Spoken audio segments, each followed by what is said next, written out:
लक्ष्मण की नींद की कहानी।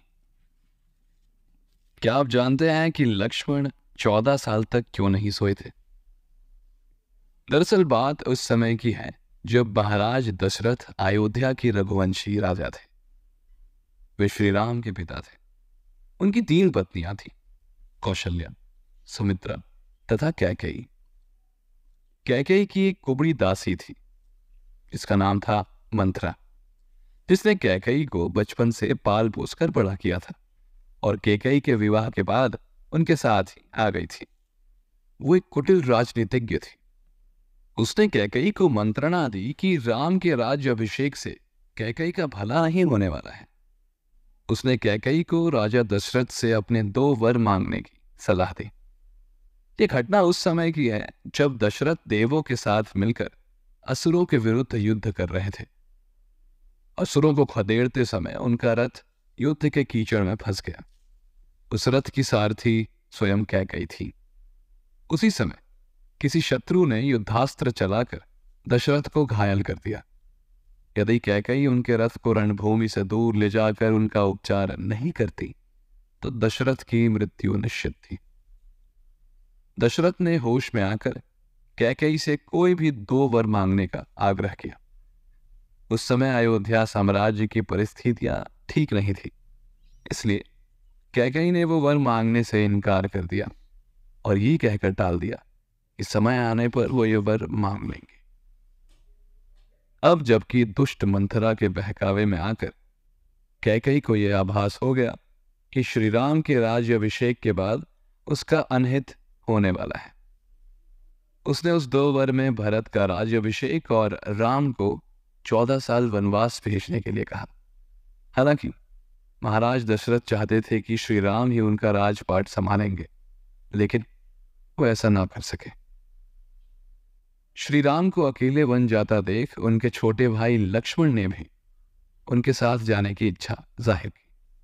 इसके बाद उनकी पत्नी उर्मिला भी साथ जाने की जिद करने लगी, क्योंकि सीता भी अपने पति राम के साथ जंगल में वनवास के लिए जा रही थी। लेकिन लक्ष्मण ने अपनी पत्नी उर्मिला को समझाया और कहा कि वो अपने बड़े भाई और मां समान भाभी सीता की सेवा करने के लिए जा रहे हैं। ऐसे में अगर तुम भी साथ गई तो मैं उनकी सेवा ठीक से नहीं कर पाऊंगा। ये सुन उर्मिला साथ जाने की जिद छोड़ देती है और महल में ही रुक जाती है। वन में पहली रात लक्ष्मण जागते रहे, जबकि राम और सीता सो गए। तभी नींद की देवी निद्रा उनके पास पहुंची। उन्होंने देवी से 14 साल के लिए अकेला छोड़ने की मांग करी, ताकि वो रात दिन अपने भाई और भाभी की रखवाली कर सके।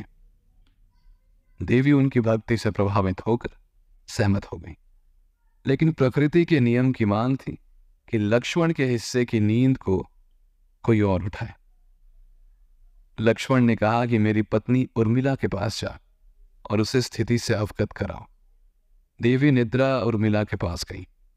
उर्मिला ने सिर झुकाकर उत्तर दिया कि मेरे पति के हिस्से की नींद मुझे 14 साल तक दो, ताकि वो बिना किसी थकान के पूरे समय जाग सके। इसके बाद उर्मिला 14 साल रात दिन सोती रही, जबकि उनके पति राम और सीता की सेवा में जागते रहे। इस कारण लक्ष्मण को गुडाकेश भी कहा जाता है। ऐसे जागे उर्मिला। राम ने रावण को हराने के बाद सीता को बचाया और अयोध्या लौट आए। राम के राज्याभिषेक का दिन आ गया। जैसे ही भजन गाए जा रहे थे और राम के सामने मुकुट लाया गया, लक्ष्मण हंसने लगे। सभी को आश्चर्य हुआ कि लक्ष्मण क्यों हंस रहे थे। वही दरबार में राम और सीता समेत सभी अपराध बोध में चले गए, क्योंकि सभी को अपने गलत काम याद आ गए और सभी को लगा लक्ष्मण उन पर हंस रहे हैं। अंत में किसी ने लक्ष्मण से पूछा कि वो क्यों हंस रहे हैं।